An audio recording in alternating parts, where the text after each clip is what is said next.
All right, welcome to part two of week one. And in this section, we're going to talk about digestion, absorption, and then processing. We'll go ahead and start by doing a brief overview of what goes on in each of these different stages. Again, digestion, absorption, and processing.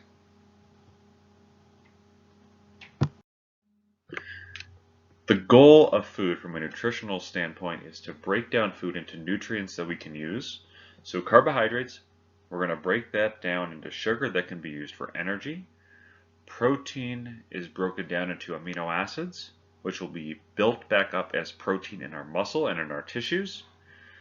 Fats, we're going to break down into fatty acids, which we can use for energy, and then also as actual body tissue, body fat. This highlights the basic units that these foods and macros are broken down into. Carbohydrates, we're going to break down, again, starches or sugars into individual sugar molecules such as glucose. Long chain and complex protein structures are broken down into individual amino acids.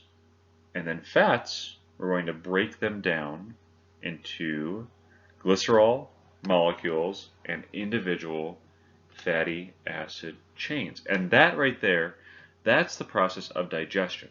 What we're looking at there is breaking down food into their simplest units. That's it. Digestion is breakdown.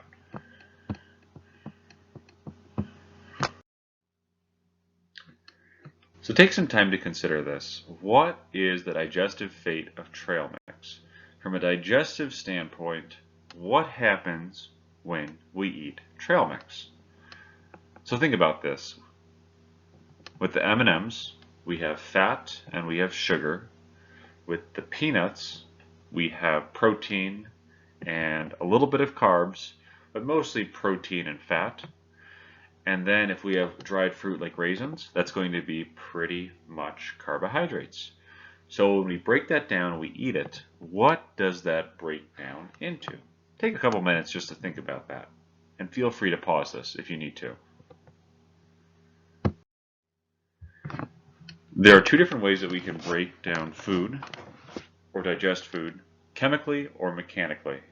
So chemical digestion is a little bit more complex. That's the breakdown of individual molecules.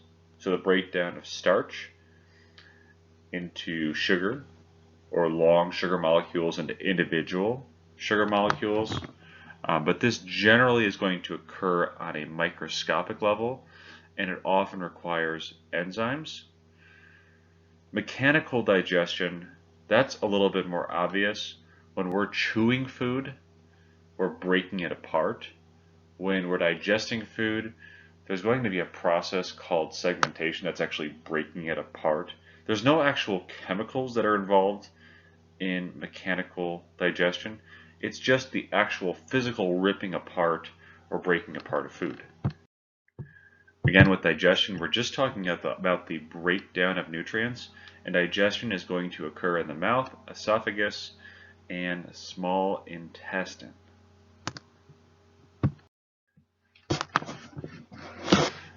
Absorption is a little bit more interesting. By this point, we have nutrients in their most basic form. We're going to pick them up in the small intestine, and then we're going to send them over to the liver, which is the processing center. The liver is going to have all these nutrients in their simple form, in their usable form, and it's from there going to decide where does they need to go to perform the function that they are needed for. So for example, if we have a certain amount of protein in us, our body will decide, do we need that to actually repair muscle? If we do, great, it's going to send it right to the muscles. If we don't need it for that, then it's going to say, okay, we can go ahead and just store this directly as body fat, and we'll just end up using it later on. So the liver decides where it is that each nutrient in its broken down absorbed form, where it'll go. To get an idea of what happens with digestion and absorption very, very quickly and basically, and also something that could be a really good study tool, go to the video on digestion in the Week 1 Learning Materials section for this class. Just take a couple minutes to review this. This next section is going to look at some of the different organs or body parts that also play a role in the breakdown or pickup of food that are not quite as direct as the main organs of digestion. The main part of the digestive tract is the mouth, esophagus, stomach, small intestine, large intestine. The accessory organs, these are things like the tongue or the salivary glands, the teeth, the jaw, and also the liver. There's a few other ones as well, like the gallbladder and the pancreas. We'll talk a little bit more about these as we go on through. We know from above that the liver is going to actually process nutrients, but it does create a chemical that's known as bile that's released into the stomach to help break down fat. The pancreas, this releases digestive enzymes into the top part of the small intestine so that as they go further along, they're able to be in a very, very simple form. These digestive enzymes are responsible for chemical digestion, and they break apart long chains of sugars, amino acids, or fats into their individual pieces that can be absorbed.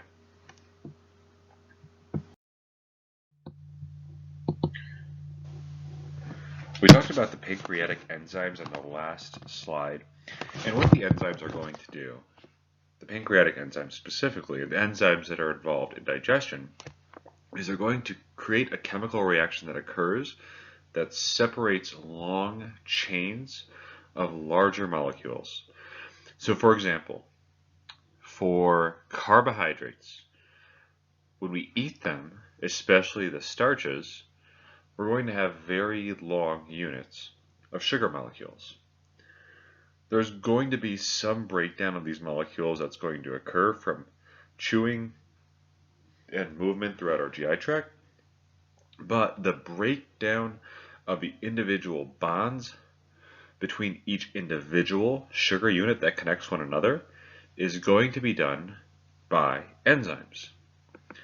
And so what the enzyme is going to do, it's going to get in the middle of a bond and then break it apart and break it apart and break it apart and break it apart until you finally are left with all of these single units of sugar. There are many different enzymes, but the digestive enzymes, the main digestive enzymes are amylase. These break down carbohydrates. Proteases, they break down proteins, and lipases, they break down lipids or fats.